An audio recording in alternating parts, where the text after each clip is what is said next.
Assalamualaikum warahmatullahi wabarakatuh. Pemirsa, pada kesempatan ini saya akan melanjutkan cerita Lutung Kasarung bagian ke-8. Terima kasih kepada semua subscriber yang selalu setia mengikuti. Selamat mendengarkan. Gugup karena buru-buru dan diharu-biru pikiran tentang ancaman, Nini Penyumpit segera menjalankan perintah suaminya. Sumpit, peluru, dan koja dengdek poe segera dibawanya, lalu dia berikan kepada suaminya. Ini Aki, terimalah. Aki Penyumpit menerimanya. Sumpit dan peluru dimasukkan ke dalam koja dengdek poe. Koja adalah semacam tas anyaman untuk membawa daging buruan atau bekal petani ke ladang. Ketika semuanya telah lengkap, maka koja dengdek poe disandangkan ke atas bahu. Sambil tak habis-habisnya memikirkan titah yang lain daripada biasa itu, Aki Penyumpit pun berangkatlah ke hutan, akan mencari lutung untuk dipersembahkan dagingnya kepada Baginda.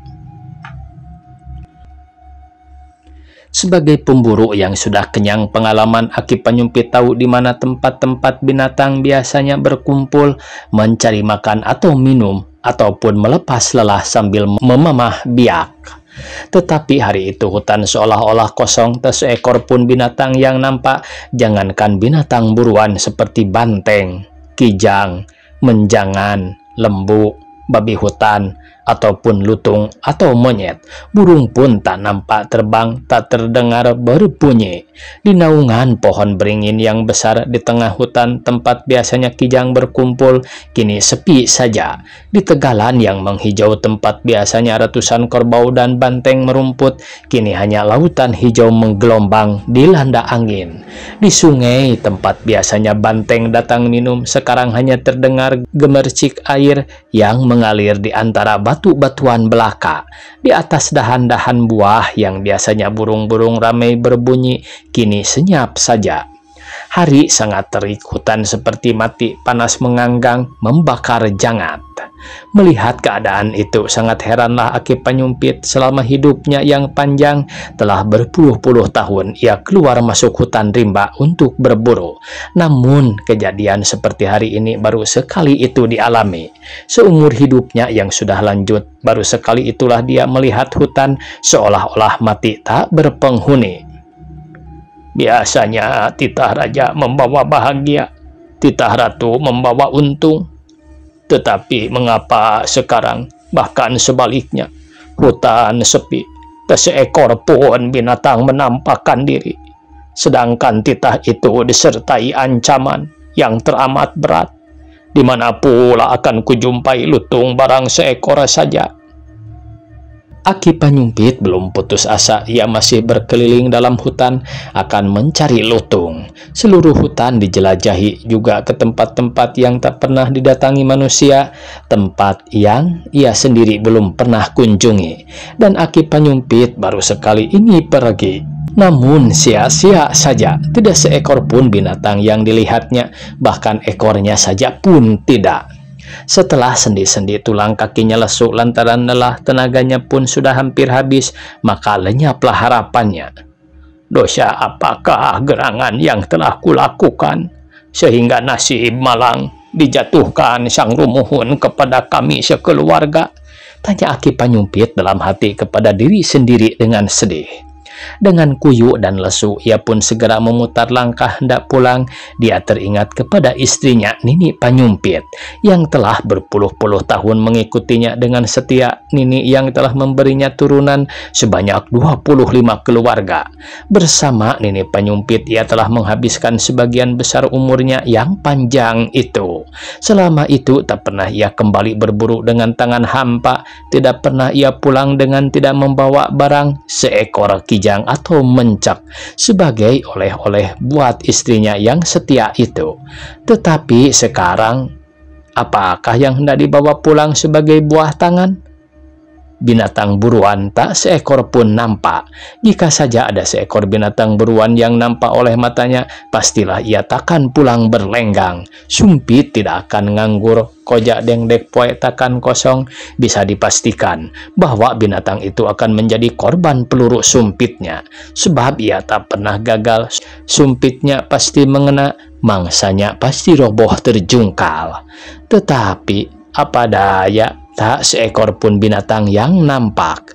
Apa hendak dikata jika tak ada seekor pun binatang yang lewat di depannya? Bukan karena ia kurang pandai menyumpit, tetapi malang pula adanya sang nasib. Bukan ia yang kurang pintar berburu, tetapi untung sial yang menunggu. Tiba-tiba ia teringat akan pohon petai yang sangat besar yang tumbuh megah di hutan sebelah barat. Tentulah sekarang pohon itu berbuah sangat lebat. Musimnya telah tiba. Daripada pulang dengan tangan hampa, lebih eloklah jika ia pergi ke sana akan memetik petai buat buah tangan bagi Nini Panyumpit. Maka langkahnya pun segera diputarnya ke arah barat, ke arah batang petai yang besar itu tumbuh, ke arah matahari akan tenggelam. Alangkah kaget Aki Panyumpit ketika tiba di bawah pohon petai yang besar itu. Saat itu hari telah rembang petang, matahari sudah lingsir condong ke arah barat, membikin bayang-bayang hitam memanjang ke arah timur. Dilihatnya di antara bayang-bayang pohon itu ada yang bergerak-gerak, berjalan dari dahan ke dahan, tak ubahnya dengan bayang-bayang manusia. Siapa pulakah orang yang lagi memetik petai? Tanya Aki Panyumpit dalam hati. Namun setelah diamat-amatinya dengan seksama, maka kelihatan oleh Aki Panyumpit seekor binatang yang besar, berbulu hitam, berekor panjang, sedang meloncat-loncat dari dahan yang satu ke dahan yang lain. Tak syak lagi binatang itu seekor lutung adanya, seekor lutung. Tiba-tiba meluaplah kegembiraannya, dipanjatkannya terima kasih serta rasa syukur kepada Sang Rumuhun yang telah mengirimkan kepadanya seekor lutung justru pada saat-saat terakhir. Nini, katanya dalam hati dengan lega, seakan-akan istrinya itu ada di sampingnya. Sang Rumuhun masih memperkenankan kita besok melihat lagi matahari. Mengendap-endap dia berjalan ke bawah pohon petai itu, lalu mempersiapkan sumpitnya yang 3 depak panjangnya itu. Dimasukkannya peluru ke dalam liang sumpit, kemudian ia pun membidiklah. Setelah dirasanya tepat mengarah pada sasaran, maka ditiuplah sumpit itu. Dengan besar hati dan sepenuh tenaga, Aki Panyumpit menghembus meniup sumpit. Ia percaya takkan mungkin bidikannya salah, tidak akan mungkin pelurunya meleset. Dari pengalamannya berburu berpuluh-puluh tahun, ia pun membikin semboyan. 10 peluru melesat, 10 sasaran didapat. Tetapi alangkah herannya Aki Panyumpit, ternyata sumpitnya macet. Peluru seolah-olah magol dalam sumpit, tak mau lari melesat.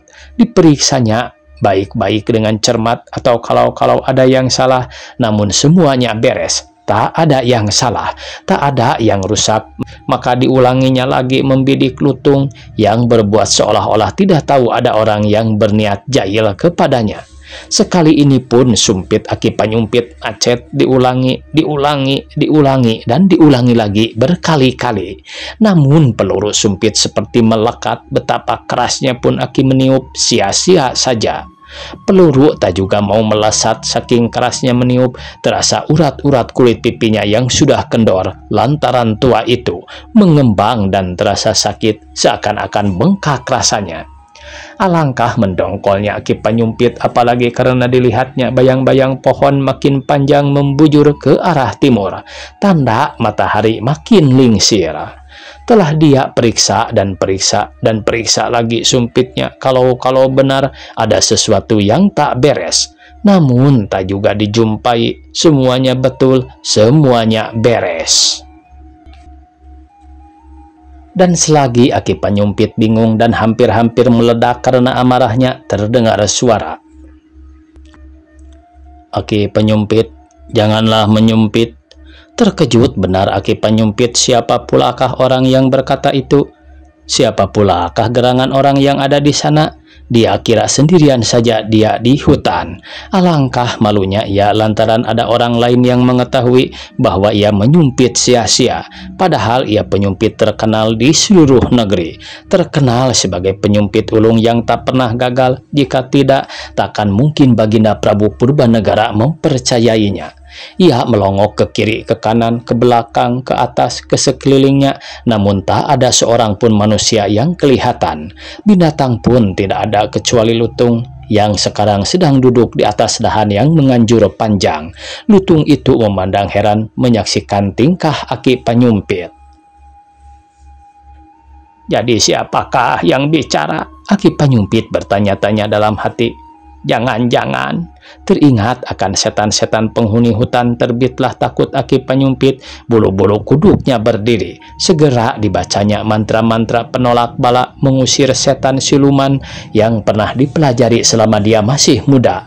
Namun pengalamannya sekali ini sungguh seram. Baru sekaranglah ia mengalami seperti itu. Ada suara orang bicara, tetapi tak dilihatnya manusia seorang pun. Makhluk halus kah? Atau hanya dengar-dengaran saja? Tetapi begitu jelasnya tak terdengar oleh telinganya yang sudah tua. Selagi ia sangsi kembali terdengar suara yang sama. Suara yang tadi terdengar tentu berasal dari sumber yang sama. Aki Penyumpit, tak usah lagi Aki menyumpit. Suara itu kini halus dan lirih. Terasa bahwa yang mengatakannya tidak mempunyai maksud yang jahat.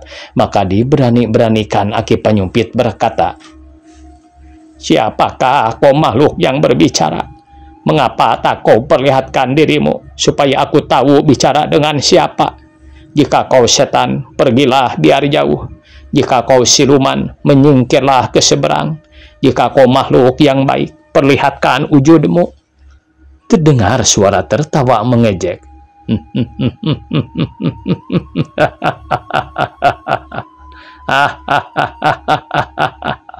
"Sungguh Aki sudah tua." Terdengar kembali suara itu berkata antara tertawa. "Matamu sudah lamur. Tidakkah aku kelihatan oleh Aki?"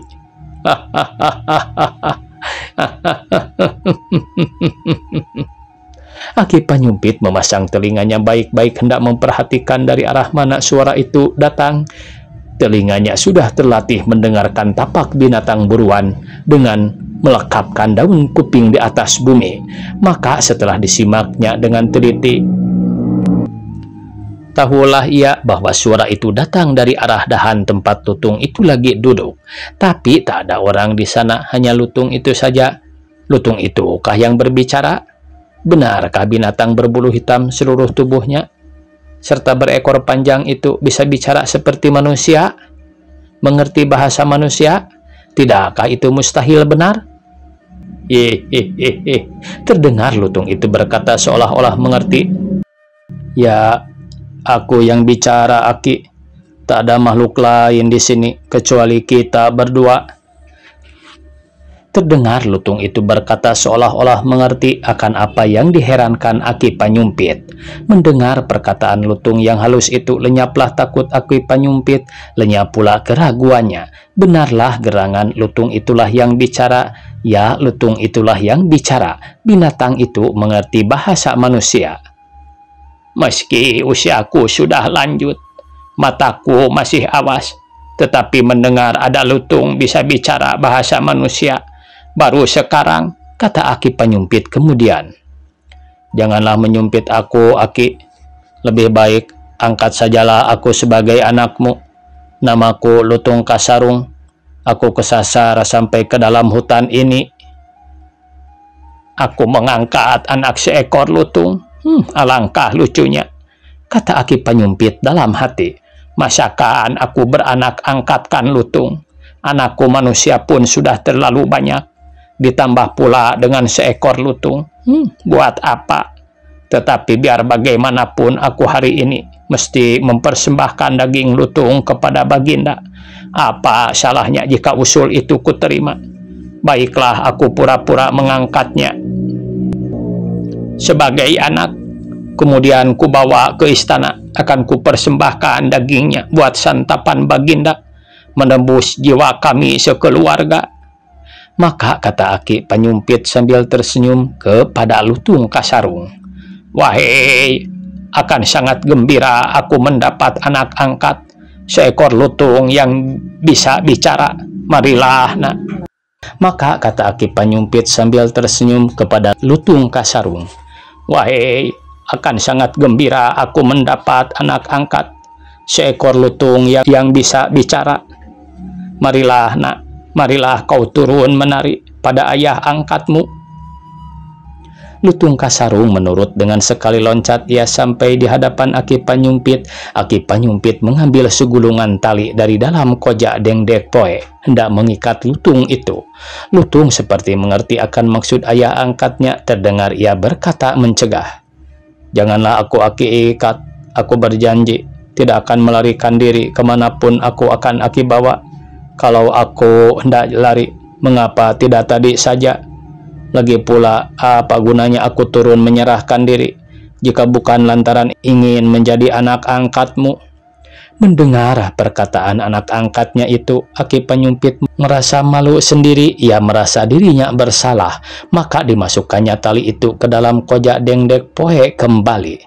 "Baiklah, nak, kalau begitu marilah kita pulang saja ke rumah. Jangan sampai terlambat, nanti ibu angkatmu khawatir dan cemas." Lutung Kasarung menganggukkan kepala. Maka keduanya berjalanlah bersama-sama. Aki Panyumpit berjalan duluan, di belakangnya mengikuti Lutung Kasarung. Mereka berjalan di dalam hutan di antara pepohonan yang lebat. Hijau daun-daunan mulai menghitam lantaran matahari sudah jauh condong di arah barat. Yang mengherankan Aki Panyumpit ialah karena sekarang hutan seperti bangun kembali. Kini terdengar aum harimau di kejauhan, uak kerbau yang memanggil induknya, nyanyi burung yang riang di pohon-pohon hendak pulang ke sarang, embik kambing dan lenguh lembu di dahan-dahan bergulung-gulung monyet dan lutung loncat-meloncat bermain-main. Tatkala lewat di dekat sebuah rungkun, Lutung Kasarung berbisik kepada Aki Panyumpit, "Lihat, dalam semak-semak sebelah depan itu ada 2 ekor menjangan." Sumpitlah Aki. Melihat menjangan yang masih muda namun gemuk-gemuk berlemak itu, Aki Panyumpit merasa sangat girang. Dengan segera disiapkannya sumpit lalu ditiupnya. Peluru lepas melesat, tepat mengenai mangsanya. Seekor menjangan terkena kepalanya, tak ampun lagi lalu terguling jatuh. Yang lainnya terkejut. Tapi sebelum ia sempat melarikan diri, dari arah belakang telah menyambar pula sebutir peluru sumpit yang telak mengenai tubuhnya. Ia limbung lalu jatuh mumprah. Riang dan bersorak, Aki Panyumpit lari-lari kecil memburu kedua ekor korbannya, dan dengan wajah yang berseri-seri ia menyembelih kedua binatang itu lalu mengikatnya kemudian memikulnya. "Alangkah akan girangnya Nini melihat kedua ekor menjangan ini," kata Aki Panyumpit dengan mata bersinar-sinar. Nini Panyumpit merasa sangat heran tatkala melihat suaminya datang diiringkan seekor lutung yang besar setinggi manusia. Namun tatkala dilihatnya 2 ekor menjangan yang gemuk-gemuk berlemak dipikul suaminya, gembiralah ia.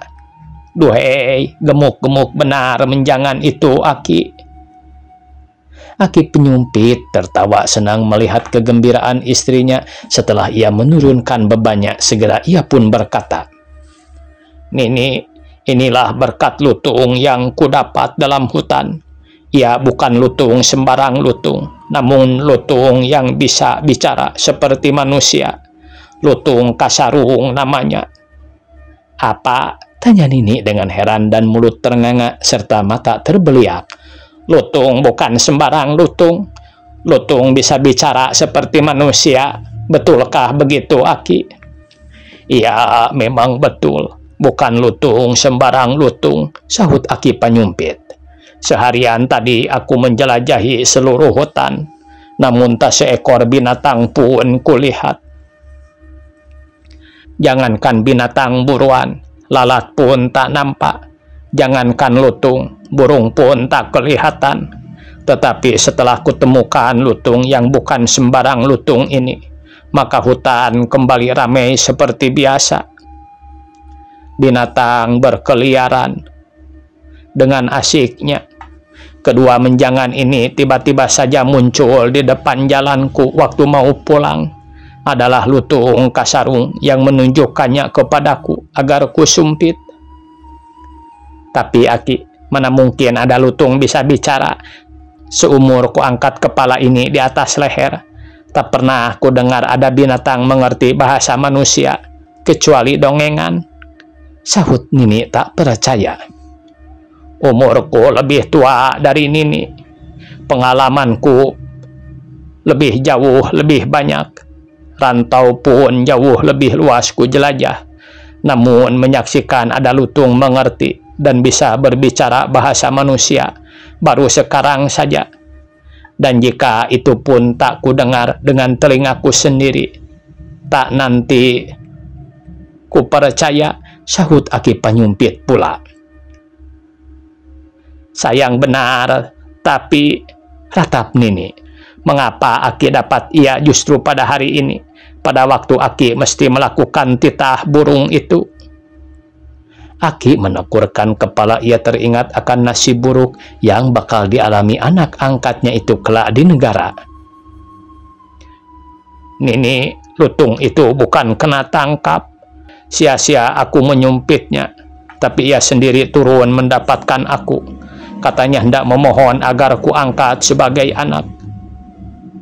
Kalau ia mengaku Aki ayah angkat, tentulah kau ibu angkatnya. Setujukah engkau? Betul Nini. Aku hendak mengangkat ayah kepada Aki dan mengangkat bunda kepada Nini. Sudikah Nini menerimaku sebagai anak angkat? Kata Lutung Kasarung berturut berbicara. Waktunya habis pemirsa, dicukupkan sekian. Wassalamualaikum warahmatullahi wabarakatuh.